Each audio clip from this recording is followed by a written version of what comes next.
සුබ දවසක් වේවා මගේ ඔළුව හැමෝටම. ඔන්න ඉතින් අදත් වෙනස්ම විදිහේ වීඩියෝ එකක් තමයි ගෙනාවේ.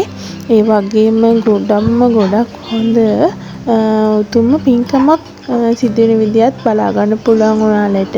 ඉතින් අපේ ගෙදර තිබුණු මේ 9 වෙනිදා මේ මාසේ 9 වෙනිදා අපේ ගෙදර තිබුණු වැඩිහිටි දානය කොහොමද කෙරුණේ කියලා තමයි ඔයාලට පෙන්වන්න හදන්නේ. ඉතින් මේක හදිසියෙම ගත්ත තීරණයක්. මේ ගෙදර වැඩිහිටි දානයක් දෙනවා කියලා. නැත්නම් අපි වෙන දෙයක් තමයි කරන්න හිතන් හිටියේ. අපේ ගොඩක්ම සහෝදරයෙක් වගේ හිතවතෙක් වෙනුවෙන් තමයි මේ දානය අපි පිළියෙල කරේ. ඉතින් ගොඩක් දේවල් පිළියෙල කරගන්න බැරි වුණා. ඉතින් මේ විදිහට මුලින්ම අපේ ගේ දොර පිරිසිදු කරගත්තා. මොකද අපි කලින් කරන්න හිතන් හිටපු දෙයක් නෙමෙයිනේ මේක. ඉතින් ඉක්මනින්ම ගේ ප්ලේන් කරලා ගේ සෝදලා ඒ දේවල් පිරිසිදු කරගත්තා ඊට කලින් දවසේ. ඉතින් වරුවක වගේ කාලයක් තමයි තිබුණේ. ඉතින් අපේ සහෝදරයෝ ටික මගේ මහත්තයාගේ අයියා තමයි මේ පේන්නේ ඉන්නේ. ඉතින් සහෝදරයෝ ටික ඔක්කොම එක වගේ එකතු වෙලා ඉක්මනටම මේ දේවල් ටික කරගත්තා. අපි මුලින්ම හිතාගෙන හිටියේ බත් පාර්සල් දෙනවා කියලා. ඉතින් මේ දානෙදිත් බත් පාර්සල් තමයි දුන්නේ. ඒ වගේම ගෙදරට වැඩිහිටියන් කැඳවලා දානයක් දෙන එක ගෙදරටත් හොඳයි. අපි පින් ලබා දෙන්න හිතන් ඉන්න අයටත් හොඳයි. ඉතින් ගොඩක්ම හොඳයි. ඒක නිසා අපි මේ විදියට හිතාගත්තා. ඉතින් මෙන්න මෙතෙන්දී අපි කට්ලට් එක දානට අවශ්‍ය කට්ලට් එක තමයි මේ හදන්නේ. ඉතින් ඉස්සෙල්ලාම සුදු ලුණු ඉඟුරු ටික දාලා කරුපිංචි ටික දාලා පෙන්කරද්ද කරගෙන ලුණු අමු මිරිස් ටික බ්ලෙන්ඩ් කරලා තමයි මේ දාගත්තේ. ඒක තමයි වෙනස. අපි නිකන් පොඩියට කපලා නේද දාන්නේ. ඊට පස්සේ කහ කුඩු ගම්මිරිස් කුඩු ලුණු කුඩු දාලා කවලම් කරලා අලු කෙසෙල් මේ තින්දි තම්බල් පොඩි කරගෙන තියෙනවා. ඉතින් ඒ ටික දාලා හොඳින් කවලම් කරගන්න තමයි තියෙන්නේ. ඉතින් මේ විදිහට හදලා බලන්න මේක මාරම රසයි ඒ කට්ලට් එක. ඉතින් ඒ අවශ්‍ය පදමට ආවම ලිපෙන් අයින් කරගෙන නිවෙන්න දිවුවා. ඉතින් දැන් මේ නැන්දයි අපේ අම්මයි මේ පොලොස් කපන විදිහ තමයි බලා ගන්න පුළුවන්. ඉතින් මේ විදිහට අපි ඒක ටික හරි ගත්තා. ඉතින් මේ කට්ලට් එක නම් මාරම රසට ආවා. ඔයාලා අනිවාර්යෙන් බලන්න. අර ලුණු අම්මිරිස් අර බෙන්ඩ කරලා දාන එක තමයි වෙනසකට තියෙන්නේ.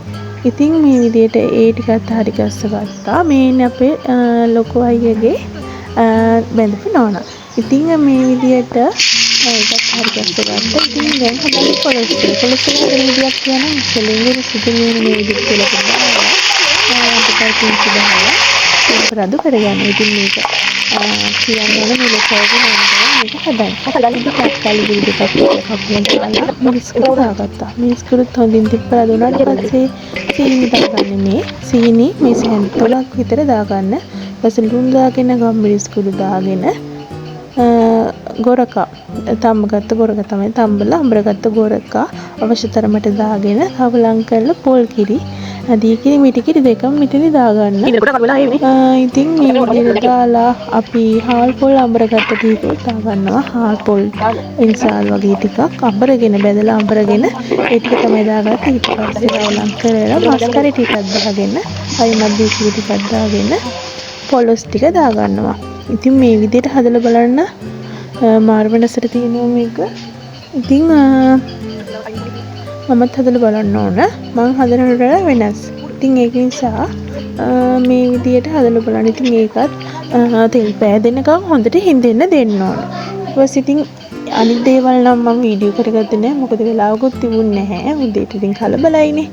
ඉතින් මේ විදිහට පාලතුරු එහෙම කපලා අපේ දානෙට අවශ්‍ය එළවලු වර්ග ටික ඔක්කොම හදලා තියෙන්නේ. ඉතින් අපේ සහෝදරයෝ ටික මේ විදිහට දාන පිළිගන්නන තැන් ඔක්කොම හදලා තියෙන්නේ.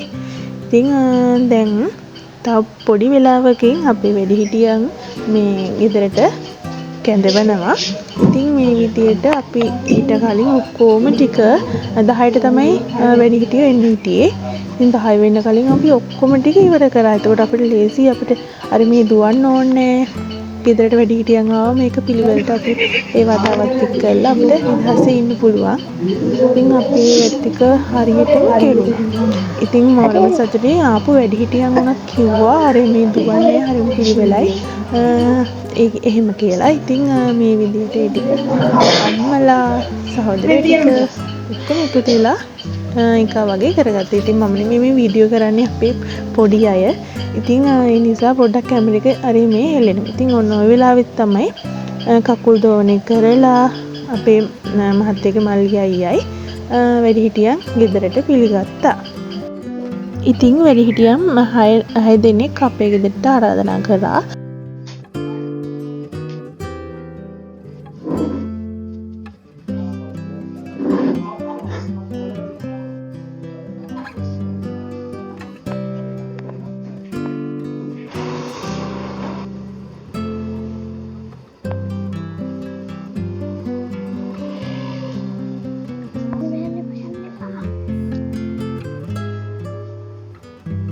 ඉතින් ඉස්සෙල්ලාම අයියා බුලත් අතන් දීලා බුලත් එක්ක දීලා ප්‍රධාන වැඩිහිටියන් කැඳවගෙන ආපු කෙනාට දීලා පිළිගත්තා. ඊට පස්සේ අපි බුද්ධ පූජාව තියන්න තමයි මේ හරි ලෑස්ති වෙන්නේ. මගේ මහත්තයා තෙල් මල් හඳුන්කුරු ඒ දේවල් අතගස්සවගෙන ආවා. ඊට පස්සේ අපි පිළියෙල කරගත්ත ඉඳුල් කරපු නැති දානයත් කොටස් වශයෙන් කළා පිළිගන්නවා. ඉතින් එහෙම හැමෝටම අත ගස්සලා අපි බුදු පූජා මුලින්ම පූජා කරලා හිටියා.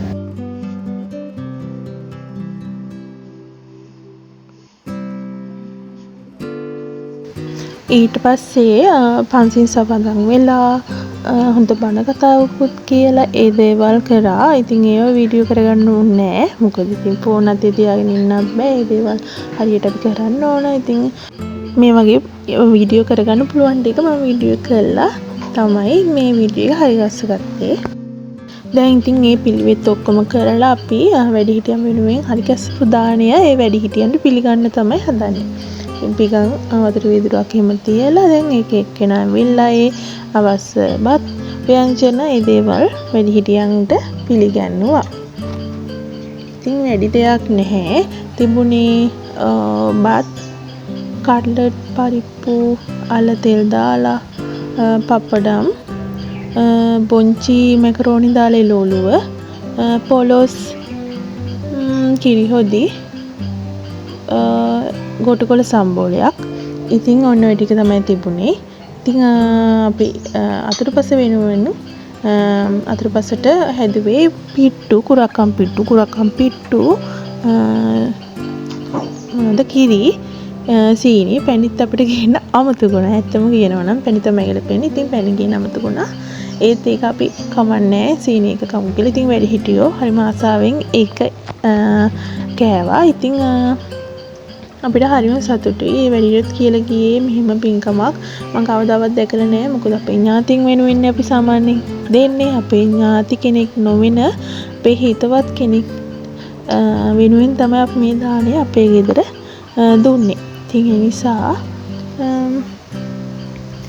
ගොඩක් පින් දුන්නා. ඒක අපේ හිතට මාර සැනසීමක්. ඉතින් මේ විදියට අපේ දාණය අපේ ගෙදර හැමෝම එකතු වෙලා වැඩිහිටියන්ට දුන්නා.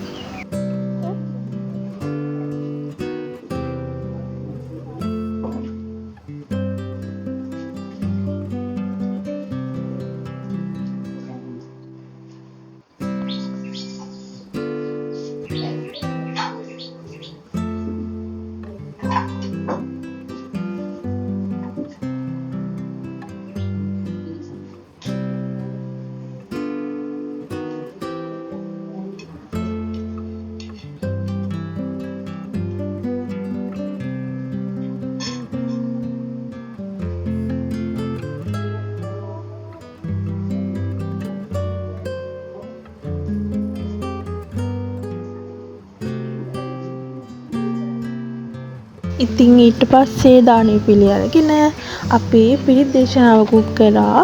ඉතින් පිරිත් නූල් ගැට ගැසුවා. ඉතින් ඒ වගේ වීඩියෝ කරගන්න බැරි වුණා. ඉතින් අපි ඒක අපිට වීඩියෝ කර ඉන්න බෑනේ. ඉතින් ඒ නිසා ඊට පස්සේ අවසානයේ පළතුරු පිරිකර එහෙම දීලා වැඩිහිටියන් අපේ ගෙදරින් යන්න තමයි හදන්නේ. ගොඩක් මුකින් දීලා ඉතින් අපිට හරිම සැනසීමයි. මොකද අපි ගොඩක්ම ඉක්මනින් කරපු දානයක් නේ මේක. ඉතින් එහෙම දානයක් අපේ හිත සැනසෙනවා කියන්නේ ඒක තමයි පින. ඉතින් මේ විදිහට තමයි අපි දාන කටයුතු කෙරුණේ. ඔයාලා මගේ වීඩියෝ එක හොඳ නම් ලයික් එකක් දාන්න, කමෙන්ට් එකක් දාන්න, ෂෙයා කරන්න, සබ්ස්ක්‍රයිබ් කරන්න. අදට ගිහින් එන වෙන දවසක මේ වගේ වීඩියෝ එකක් අරන් එනකම් ඔයාලා ගොඩක් පරිස්සමෙන් සතුටින් ඉන්නට මිස් කරන්න ඔයාලට.